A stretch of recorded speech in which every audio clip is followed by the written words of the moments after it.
Welcome to Digitizing Delmarva Heritage and Traditions, the Maryland Beaten Biscuit. This biscuit is extraordinarily important to my family, and I think a lot of families in Maryland, certainly on the Eastern Shore. It is a very dense biscuit. We always ate it at the holidays. There were maybe a couple of other times during the year that we would make them, but certainly beating biscuits was very much a part of our daily life in the month of December, and we would have them often for Thanksgiving too. And we'll talk a little bit about the history as we go through this, but this really is kind of an English tradition. It's a biscuit that doesn't need a lot of fancy ingredients. It doesn't spoil quickly, and it tastes terrific. So welcome to this wonderful time. We're going to be making these biscuits and hopefully preserving this wonderful tradition. And joining me today is my sister, my big sister, only in age, not in size, Ellen Hitch. And Ellen is the family bearer of the Maryland Beaten Biscuit recipe. She has all the equipment that she inherited from our mother, who made the best Maryland Beaten biscuits you will ever eat. And Ellen inherited that talent. I did not. I can make the biscuits. I can beat the biscuits. I can't do the final step, which you'll see as we go through this whole process. So, Ellen, tell us about Mother's and yours Maryland Beaten biscuits. We're going to begin. Okay, go. Okay. The original recipe, when I received it, called for a quart of flour. And measuring out a quart of flour, I concluded that it is 4.5 cups.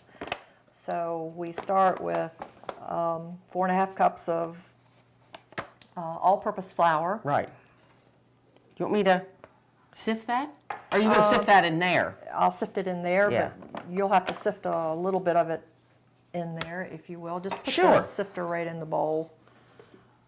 My sifter doesn't hold quite 4.5 cups. You'll so. see as we go through this that my specialty is talking about the biscuits as opposed to making the biscuits. Well, anybody can sift. Well, Okay. yeah, even me. All right, hold up. Okay. Okay, so there's 4.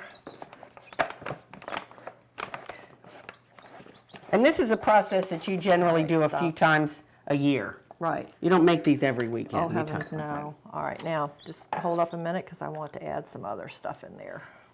This is a story of our life where I'm always jumping the gun and yeah, telling me to hold up. Okay. Okay, we're going to use a scant tablespoon of salt. Now, Mother used to just measure that out She in did her hand. in her hand, and when I say scant, it should look Just similar like that. Yeah. not to the edge. Not rounded, not even up to the edge. You want me to keep sifting? No. Gotcha. Okay, and then we're going to add a full tablespoon of sugar. What did Mother call? Mother also measured that in her hand. She would kind of yeah. draw in your hand. Right. You need this much. And We're going to add a pinch of cream of tartar. A pinch is what 1/8 of a teaspoon? probably. That's, yeah. You stick your fingers in, what comes out Is a pinch. Is a pinch. So if you've got big hands, you may want to compensate for that. Right.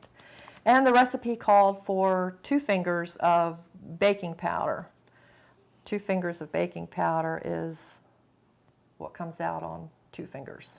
And that we're going to have all this so that at the end you can see the recipe, and as you have tried to quantify it for modern. For Yeah. spoons. Yeah. Okay, now you can finish sifting Okay. it. Ellen, why do you sift the flour? First of all, you want to get all the lumps out, Right. but we wanted all of the sugar and the salt and the baking powder and the cream of tartar to be incorporated in Right. all of that. And the sifting does Right. that; it sifts it around. Incorporated, that's a great food TV word. They talk about incorporating things. Okay, here I have a 1/2 pound of lard, and as far as I'm concerned, lard is the shortening that must be used to make good biscuits. Mother tried others, but I've tried others as well. I've tried Crisco. We all try to be a little more health conscious now, but the lard makes the biscuit. yeah, the lard is the key. There are a couple of different, obviously the ingredients, but the lard is the key ingredient. Exactly. And then of course the beating is essential, Right. and then the making of the biscuits, Right. and then not letting them burn. So it's really a 4-step Oh, process. yeah. Now, years ago, they didn't have food processors. They didn't have all these fancy gadgets. No that you dough have. hooks. Oh, no, no. These were the dough hooks. These were the dough hooks. Gotcha. So this is the only way that you can mix that lard with the flours with your hand. So that's... You can use other things, but you're not going to get Mother's and Yours beaten biscuits, Well, which is worth the effort. you don't... I've tried the pastry... Blenders, those little Yeah, flat the little, pastry. Yeah, you know, yeah. but it'll make it too coarse. Okay. You don't get the same Texture. mixture Yeah. of the lard to the flour. And of course, that really is essential. You'll see in the finished product that it's really essential, the consistency of these biscuits. This is not your fluffy biscuit that you get at Hardee's. This is a biscuit that is dense, and it you have to do it this way, or it's just not going to be a Maryland biscuit. All I'm doing is crumbling, mixing Kind of the between your lard, fingers. right? Just kind of rubbing it to get it all. What you want it to look like when we're done is like a course meal, and we'll be there soon, and then we can go to the cup of water that's sitting here. There weren't many ingredients. There were basic ingredients that every household had, so that they didn't have to make a special shopping trip to make Maryland biscuits. No. Just a coarse type of coarse meal, just so that you don't have any great big chunks of lard. You just want it all kind of mixed together. And really, in many ways, if you all make pie crusts, this is kind of a similar to that step where you use your fingers and kind of just do it and get it to like it is like a coarser cornmeal kind of thing. Now this is pretty much what you want it to look like. Just there's still a few lumps in there that you need that you could show them. Yeah, well, in the beating process, that will be finished off. It'll be pushed into the Any hope dough. those lumps had is gone once they're beaten. Oh, no hope. All right, now we're going to add... You're making a well there. I'm just making a little well in the dough, or in the flour down here. And I'm going to add, it calls for a cup of cold water. And I'll start by adding almost a cup. I won't add the whole cup, because as I go, I want to be able to judge the texture of it. I don't want it to get it real soupy, because then I have to add more flour, and all that throws off all the other ingredients. Well, you end up ingredients. like Uncle Ted and Aunt Betty's gravy, the time they kept adding flour and water and ended up with a pan of flour water. Exactly. One of their first Thanksgivings. Great family story. And I think that's really important, that you add and then work, because that you have the option. You can always put more in. You can't take it out. Exactly. And you're rotating the bowl there. All I'm doing is just squeezing it to try and incorporate all that flour, and I just give it a turn every now and then to do that. Now I've decided that I want a little bit more water. You're lifting up the part that has, I've got, so that I can get some more water in there. And I don't add a lot at any one time.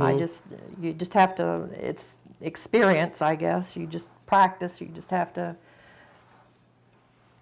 the more batches you make, the more you learn. Well, and of course that was the key to great cooks like you and Mother. The fact that it's something you can't necessarily describe, but you'll know it when you get it. Get it, exactly. Yeah. You know it by the feel. Yeah, and a lot of what you're using here is just basic good pastry kind of making. Making the well, working it through your fingers. You're looking for a stiff dough here. As you can see, this isn't for somebody who's got arthritis in their hands. Yeah. Or doesn't like the feel of dough in their hands. No. Or doesn't want to get their hand dirty. It is. This kind of work, though, is stress reducing. I mean, you're It thinking is. about what you're doing, not what happened, yesterday. Right. Now, I don't know if you can see this, but I've got a pretty big ball of dough here, but there's still a little bit left in the bowl. And I don't want to add a whole lot of water. So what I'll probably do is just pour a little bit of water in my hand, just a few drops, Yeah. and work it in that way. As I say, I don't want to, it's better to have it too dry to start out with than to have it too wet. Yeah, because that beating process makes it so very smooth. Right. One of the accounts that I read in a 19th century cookbook said that, you know, the mark of a good dough, it'd be smoother than any other dough you'd ever seen. But it never starts out that way. No, no. Sometimes when Mother used to make, she'd say, oh, when we'd start beating it, she'd say, oh, I'm so worried it's too dry. And it always came out perfectly. Perfect, yeah. Yeah. Now you can pretty much tell when it's done because, as you can see, you've cleaned the bowl. There's no right, but you're going to have a very stuck here. different. You've got a very now. Tell me how you know that the dough is ready to be beaten. Okay. Here, do you want a cutting board on that so you can? I can just lay it right out here on the counter. The mixing bowl looks good with the countertop, Ellen. Yeah. Another antique. Okay. Excuse me. Let me get that out of your way. I'll even let you feel it. Oh, okay. There, you can stick your finger on there. Okay. How hard is it? It is very hard. You can see it's a very dense. There's no fluffiness here. No. You're not going to get a fluffy biscuit. Right. Clean finger, and I just press it in. If it comes out clean, it's done. It's ready to. It's the right consistency. Okay. So this is step 1. Right. Step 2 is beating. Step 3 is making. Step 4 is baking. not burning. Not burning. The bottom. So Step 5 is eating. that's right. That's the fun step. Now it's ready to go to the beater. We're doing the beating process right now. Scotty, my brother-in-law Scott Hitch, has been beating these biscuits for about 20 minutes at this point. So why don't you beat and show us how you would beat them out one time, and then we'll bring them together to make them. Okay, and again, this is how it will come out of the bowl after it's been completely mixed. Okay. So first of all, I'll use the flat part of the hammer to try to beat them out. And I'll tell everybody here that he's using the hammer that my mother used, that our mother used, and the board has lots of great kind of divots in it. How many batches do you think you've beaten on this board, Scotty? Far too many. And you beat, the rule of thumb was 20 minutes for family, 30 minutes for company, but how long do you generally beat a batch? About 25 minutes. Yeah. And you're beating this to get, the biscuits are dense, so you're beating them to make sure that the air is out. You remove as much air as possible. Yeah, yeah. So now we're starting to get these flat, and what I'll do is I'll flip it over and start to use the end of the hammer now. And you're kind of, that's an important thing. Mother always taught us to beat out. You're kind of beating the dough to expand it. And not also coming down just flat. And also to make it flatter. Right. You're just kind of pulling away from the center. Exactly. I think that's an important, Mother always said that was an important thing. So it's important at this point that this is the tail end of the beating process. He's been beating these for about 23, 24 minutes. That's so correct. We're coming into the time when the dough is just about ready. Now flip it one more time. Again, beating out from the edges.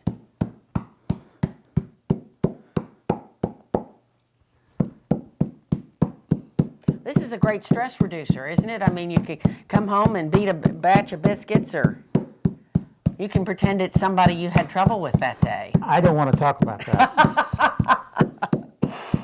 Giving no names. Okay, well, I could probably think of a few. Now, I think we beat about 25 minutes now. Okay, So I think the beating process is complete. okay. And what I'll do now is I'll roll this up Uh-huh. and stretch it. And it's very smooth and it's very elastic, isn't it? Yes, you can tell when it gets almost done or done because it becomes smooth on the outside. Uh-huh. And you have a sense that all that air is gone. Yes, not all, but enough. Yeah. So with that process complete, I'm through beating, and then I turn it over to my wife, who starts to make them into biscuits. Okay. Now, Scotty, this is not a hammer that you're going to use in any chores around the house. There's no honeydews. The biscuits are the only honeydew that you use that hammer for. That's correct. You use it for no other purpose but beating the biscuits once or twice a year. Now I'm bringing the dough that Scotty has just finished beating over to my sister Ellen, who's going to make these biscuits. And I'm going to tell you that the making part is the tricky part. I can do the mixing of the dough, I can do the beating, but the making is what really makes the biscuits. Good beating is essential, getting it ready. Now, Ellen, what are you looking for in this this dough at this point? Actually, I'm just kind of squeezing it and making it so that it's pretty uniform and In you know, size. yeah, we don't have a big hunk here, you know, or anything. Now, And how do you then- know that you've got a good that it has been beaten enough, that you've got a good product It's- going here? It's soft. It's soft. Feel it's Yeah, very smooth. yeah, very smooth and very soft. Yeah. When you start out, the dough's going to be very, very stiff Mm-hmm. and dry. Now it's soft and it's very pliable and moist. And that's from the beating. The beating has Yeah. done that. Okay, now what we're going to do is we are going to start breaking these off so that we can form the biscuits. And we usually get about 2.5 dozen.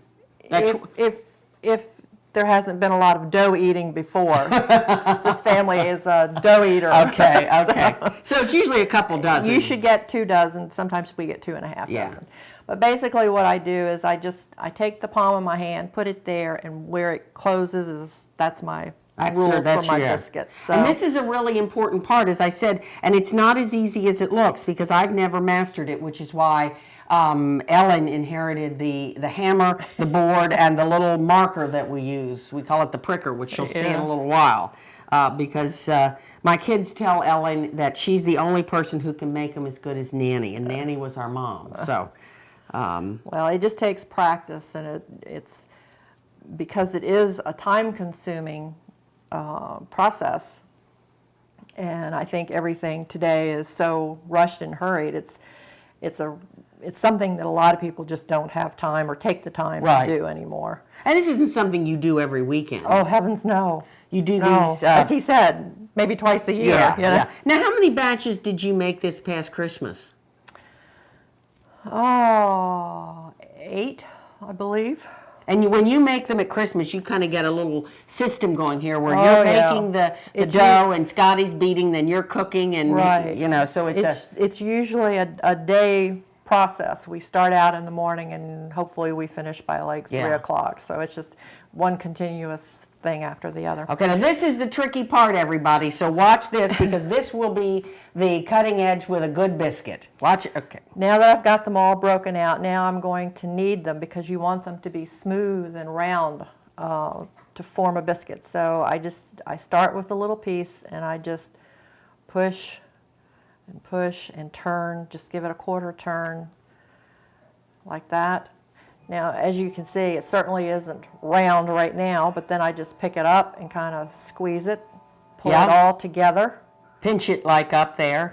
pinch it to a little point, pat the little point down, lay it there, and there's biscuit 1. Now that took probably about 30 seconds, and it's an art form.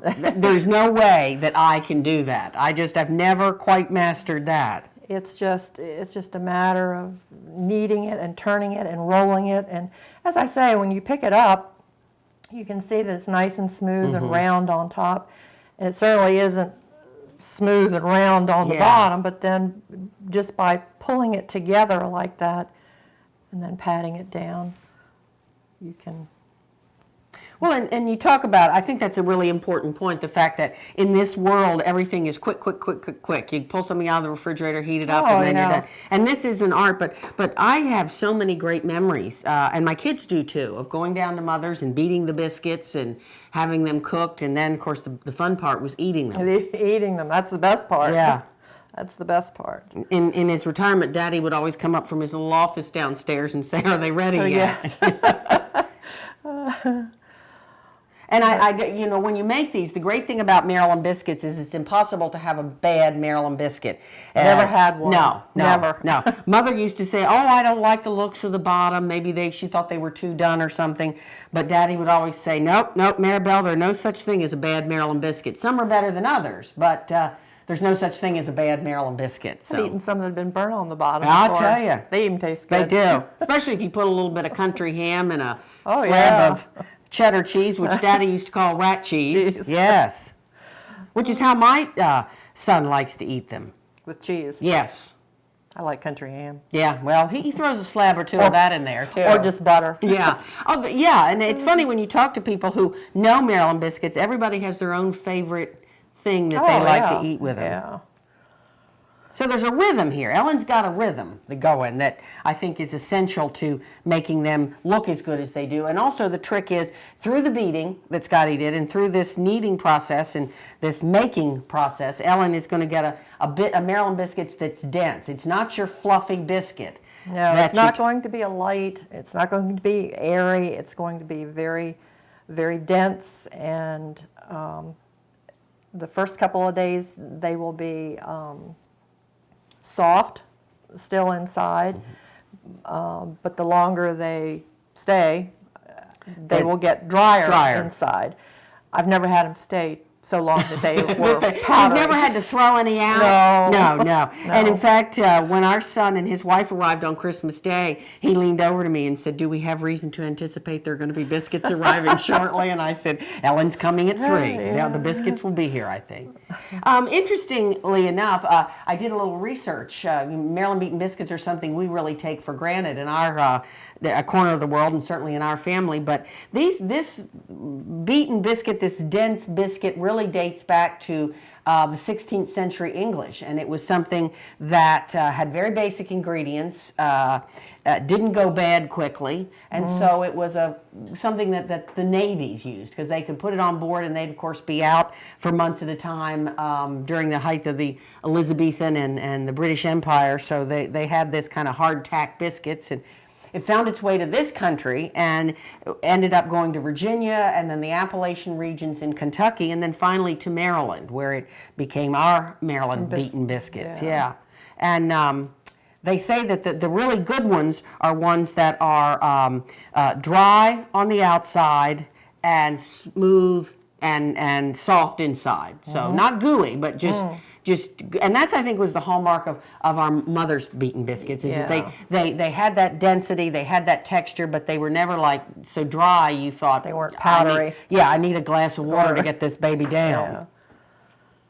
So it's really interesting. Actually, it was funny, I came across something that had a recipe from 1853 in a cookbook, because they've certainly found these in most southern 18th century cookbooks would have had a recipe for beaten biscuits. In fact, my husband's grandmother grew up in Tennessee, and she had a biscuit that was not quite like this, but it was a denser biscuit, Tennessee beaten biscuits. And but an 1853 cookbook has a lot of the same ingredients that Mother used. Lard is essential. Oh yeah.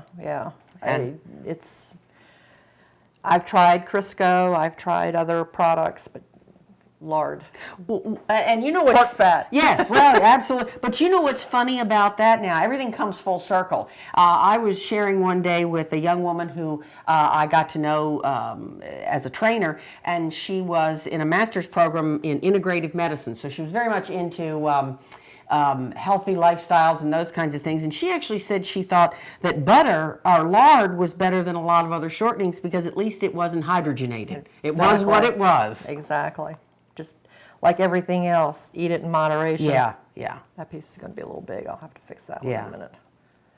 And what you strive for here are biscuits that are pretty uniform in size. You don't want great big ones and you don't want little ones, because you want everything to bake equally.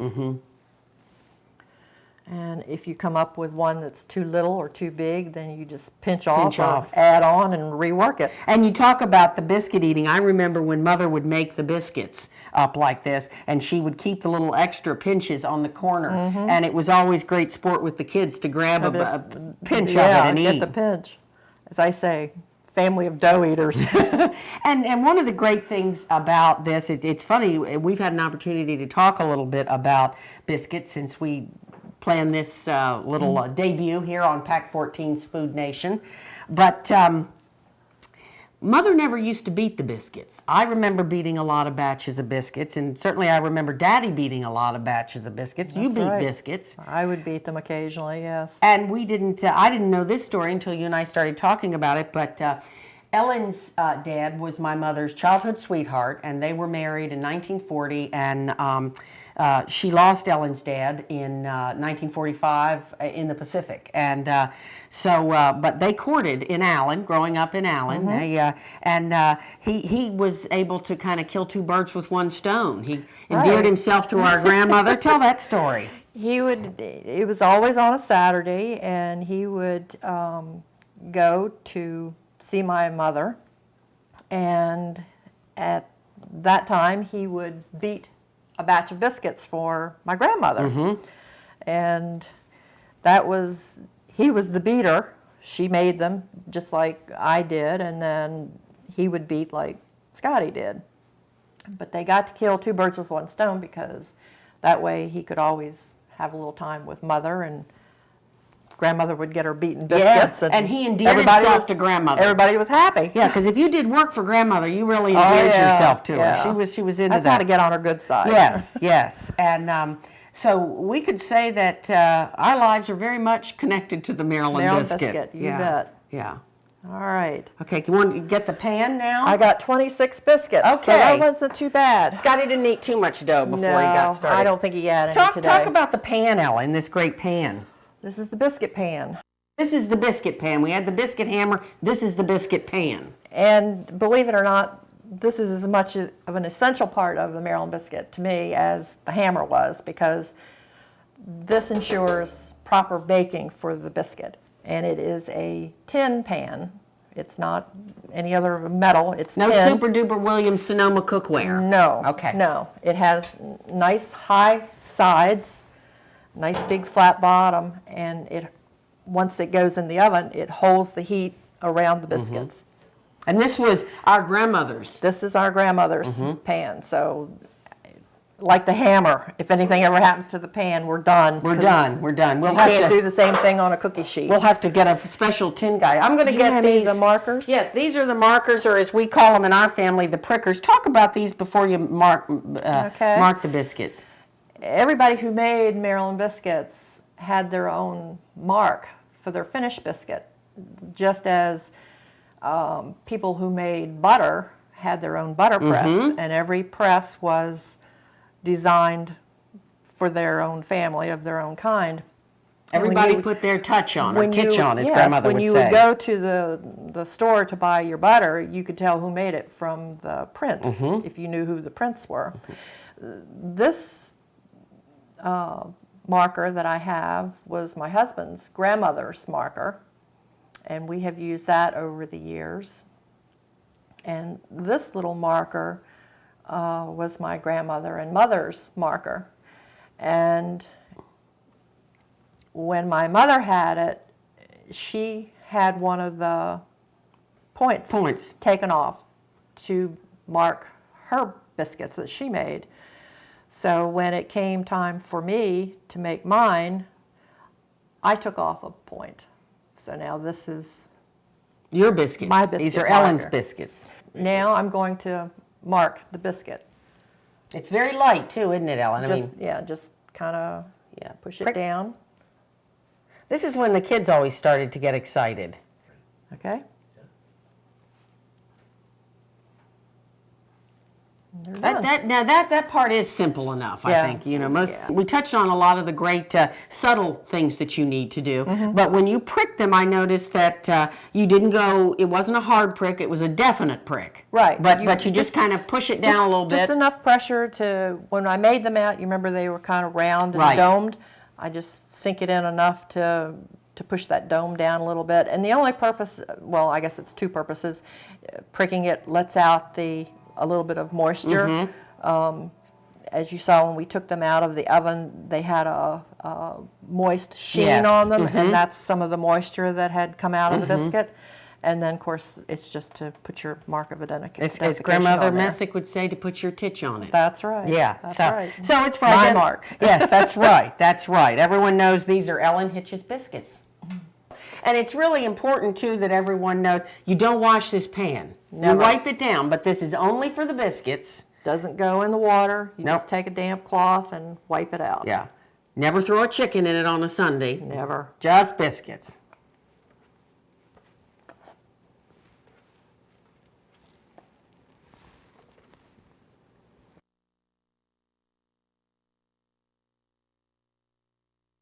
This will hold 30 biscuits. Mm-hmm.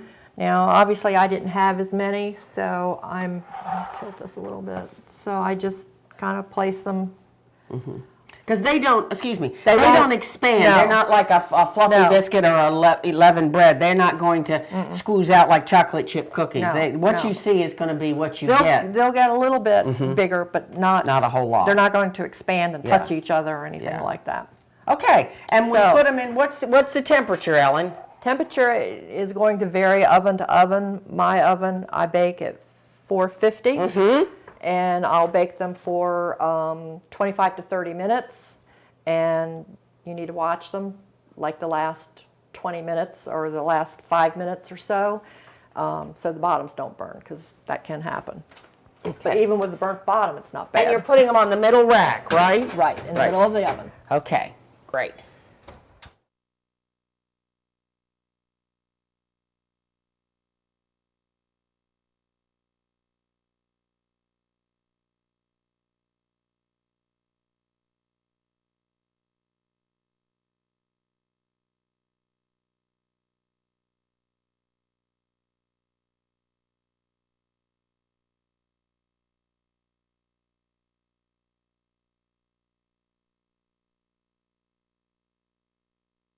I think this batch is just about done. And Oh, they look great, I Ellen. wanted to show you how they kind of have a glassy sheen, Yeah, you can see that. and they're not real brown. You don't want them real brown. They're just kind of creamy colored on top. And we're going to set those over here. They're really smooth. It's hard to believe that was that kind of rough dough that we started with. out with, yes. Yeah, and the whole process takes about an hour and a half from From the time that you start- mix the dough, the beating, to where we are right now. the baking. Yeah. And as you said, we need to let them cool. You let them cool right in the pan. I let them cool right in the pan, Mm-hmm. and hopefully, as you said, they'll still be here cooling. Right, and that never happened when No. we talked about how Daddy used to come upstairs and when he would smell them in the kitchen, and Mother would say, "Now don't touch those biscuits, Casey," and he just at that point it was too late. The horse was out of the barn, or the biscuit was in the mouth. So okay, now Ellen, we've talked about what we've done here. You've got some biscuits that you've made previously. Why don't you, here, let's switch positions and you kind of come around there if you don't mind and cut, because I think it's really important that everybody see, oh golly, I wish we did have smell-o-vision. These things smell tremendous. Cut the biscuit and show that very distinctive Maryland beaten biscuit texture. Yeah, that's a perfect biscuit. And you see right. that's There just you go. tremendous. The beating and the making. Not burn on the bottom? Yeah, that's great. Not burn on the bottom, but they're still very good, even if you do burn them. Do not ever No. discard a batch of biscuits. No. But again, the beating and of course that kneading that you did when you made the biscuits gives that great dense, uniform texture. Oh, yeah. We have several different favorite ways of eating them. Nice big chunk of butter, not margarine. No. Paula Paula Dean thing here. Yes, you gotta have some. you put a whole stick of butter in yeah. there. She would say, I can't hardly wait to taste these biscuits. But our favorite way is with Smithfield country ham. That's Christmas, Ellen. What's your favorite way? Well, there are no bad ways. I think the ham. And I would probably slap a piece of cheddar cheese on there. Yellow cheddar. Aged yellow cheddar, Well, I can yeah. do that too. They're great. They're great. Now, How does Scotty like to eat his biscuits? I think he likes both. Yeah, yeah. Well, this is kind of a morning thing if you want, Right, a little pick-me-up right. in the day. And lunch, cocktails. Right. Yeah, and if you're Andrew Tilghman, my son, 11 o'clock at night, midnight, 1 Snack. o'clock. Yeah, yeah. When he's at home at Christmas, we always come down to a little plate with some Maryland biscuit crumbs and a little bit of ham. So you know he's been into them. And cheese that's not properly been wrapped up back in the refrigerator. So this has been great, Ellen. I can't tell you how much I appreciate your taking part of your Saturday morning to make these biscuits, because a lot of people are going to enjoy them more than they would other biscuits, because mothers are the best. And you are the only... We might be prejudiced, but I think No, so too. no. We're right, Ellen. And I think, too, as my kids said, they're right. You're as good a cooker as Nanny, my mom. Yeah. So these biscuits are great. Everybody needs to get their own tradition. You know, we have our hammer, and we have grandmother's tin pan. I'm not going to. Now, tell me, Ellen has a grown daughter and almost a grown grandson. Does Kim beat biscuits? Are you going to be able to pass that on to her? I've tried numerous times to get her interested in doing this, and so far I haven't succeeded. Yeah, well, maybe. Does she eat the biscuits? Oh, yes. Oh, she's no shortage of eaters. Yes. Well, Just a shortage of makers. Yeah. Well, and my kids are very much looking forward to a copy of this so that they can begin the tradition. So maybe we'll have to get them started. We'll have to go to an auction and get a tin pan.